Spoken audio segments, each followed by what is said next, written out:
The United States is increasing pressure on Venezuela through a range of enforcement actions and restrictions. U.S. authorities point to issues such as drug trafficking routes, unauthorized maritime activity, and the use of informal trade networks that operate outside established rules. These measures are framed as matters of security and compliance, but together they shape Venezuela's position in the global system. The impact is not limited to one area. Shipping activity connected to Venezuela is monitored more closely, financial transactions face tighter controls, and access to normal international channels has become more limited. For companies and institutions, this creates more friction, more delays, and less predictability in basic operations. Despite this environment, Venezuela has not disappeared from economic reporting or policy discussion. It continues to appear in analysis that looks at trade disruption, shipping uncertainty, and situations where sudden changes could affect cross-border flows linked to the U.S. economy. This is the situation that defines the present moment. Pressure is rising and access is narrowing, yet Venezuela remains part of economic conversations that matter to the United States. That raises an important question. Why does Venezuela continue to appear in discussions connected to the U.S. economy under these conditions? To answer that, we need to look at what Venezuela has and which parts of it still influence the structure of the American economic system. Venezuela is one of the countries with the largest proven oil reserves in the world. Measured by reserves alone, it holds an exceptionally large amount of oil underground, more than almost any other nation. At the same time, this fact does not align with Venezuela's current production reality. Oil output today is far lower than it was in the past, and Venezuela no longer ranks among the world's leading oil producers by volume. In global production rankings, it appears closer to the margins than the center. This contrast often shapes how the country is perceived. When production numbers dominate the discussion, Venezuela looks less relevant to the global oil market than it once did. That perception leads to a straightforward question. If Venezuela is not producing oil at scale, why does it continue to appear in U.S. oil-related analysis and economic discussion? Why does it still show up in conversations that focus on supply conditions, market stability, and long-term oil availability tied to the United States? The answer is not found in daily production figures. In oil markets, relevance is not defined only by how much oil flows today, but by what kind of oil exists within the system. This is where Venezuela becomes different. Its importance comes from the nature of the oil it holds, not from the volume it currently produces. That distinction matters when viewed through the structure of the U.S. oil market, and this brings the question into sharper focus. The United States is one of the world's largest oil-producing countries. Even so, why does the oil Venezuela holds carry a different meaning for the U.S. economy? Oil is not a single uniform product, and the differences between types of crude shape how the entire system functions. Some crude oil is lighter, flows more easily, and separates more efficiently during processing. Other crude oil is heavier, thicker, and more complex, requiring different treatment at every stage from transport to refining. These are not minor technical details. They determine how oil moves through infrastructure, how refineries operate, and how flexible the system can be under pressure. This distinction matters when looking at the United States.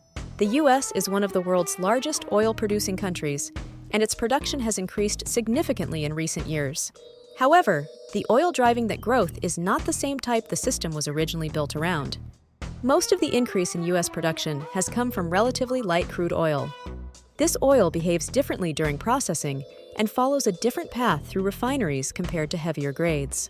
By contrast, much of the existing U.S. refining and processing system was designed with heavier crude oil in mind.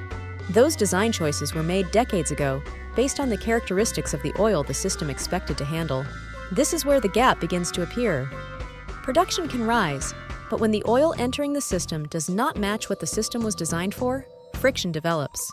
Higher output alone does not automatically resolve those constraints. So if production volume is not the real issue, the question shifts. What is it about the structure of the U.S. oil system that makes this gap so hard to fix? The answer lies in how the American refining system was built over time. The United States operates more than 100 oil refineries, and most of them were constructed and expanded gradually over several decades, not all at once. Many of the largest facilities are concentrated along the Gulf Coast, forming the core of the U.S. refining network. These refineries were designed during periods when heavier and more complex crude oil played a central role in supply. Their equipment, processing units, and internal flows were optimized to handle dense oil that requires multiple stages of treatment before it becomes usable fuel. By contrast, only a portion of U.S. refining capacity is optimized for lighter crude oil. Light oil can be processed efficiently in certain facilities, but it does not move through the entire system in the same way. When light oil becomes the dominant input, some refineries operate below their ideal range, while others encounter technical and operational limits. This is where the structural constraint becomes visible.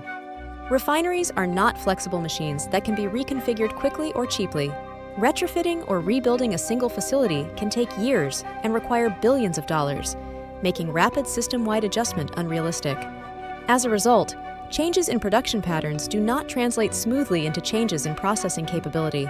Even when output rises, the system responds slowly and unevenly. This mismatch is not driven by short-term policy choices, but by infrastructure that was built for a different oil landscape. And that leads to the next question. If the system itself cannot easily adjust, where does oil that actually fits this structure come from? The answer is that there are not many options. Only a small number of countries produce crude oil in volumes and qualities that match the design of the U.S. refining system. The most important source is Canada. For years, Canada has been the largest foreign supplier of crude oil to the United States. A significant share of U.S. crude imports comes from Canadian oil sands, which produce heavier grades well suited to American refineries, especially those in the Midwest and along the Gulf Coast. This compatibility has made Canada a stable and reliable supplier within the U.S. oil refining and supply system. Mexico is another source, though its role has declined over time. Mexican crude is heavier than most U.S.-produced oil and has historically supplied refineries along the Gulf of Mexico. Even as volumes fell compared to the past, the nature of that oil kept Mexico connected to the U.S. refining structure. And then there is Venezuela. Despite its reduced production, Venezuela holds some of the largest reserves of heavy crude oil in the world. This is not marginal oil or a substitute grade. It is oil that closely matches the specifications many U.S. refineries were originally built to process. That is why Venezuela continues to appear in U.S. economic and market-related discussions, even under restrictive conditions. In the U.S. oil system, relevance is not determined only by how much oil a country produces today. It is determined by whether that oil can move through existing pipelines, ports, and refineries without forcing costly changes to the system.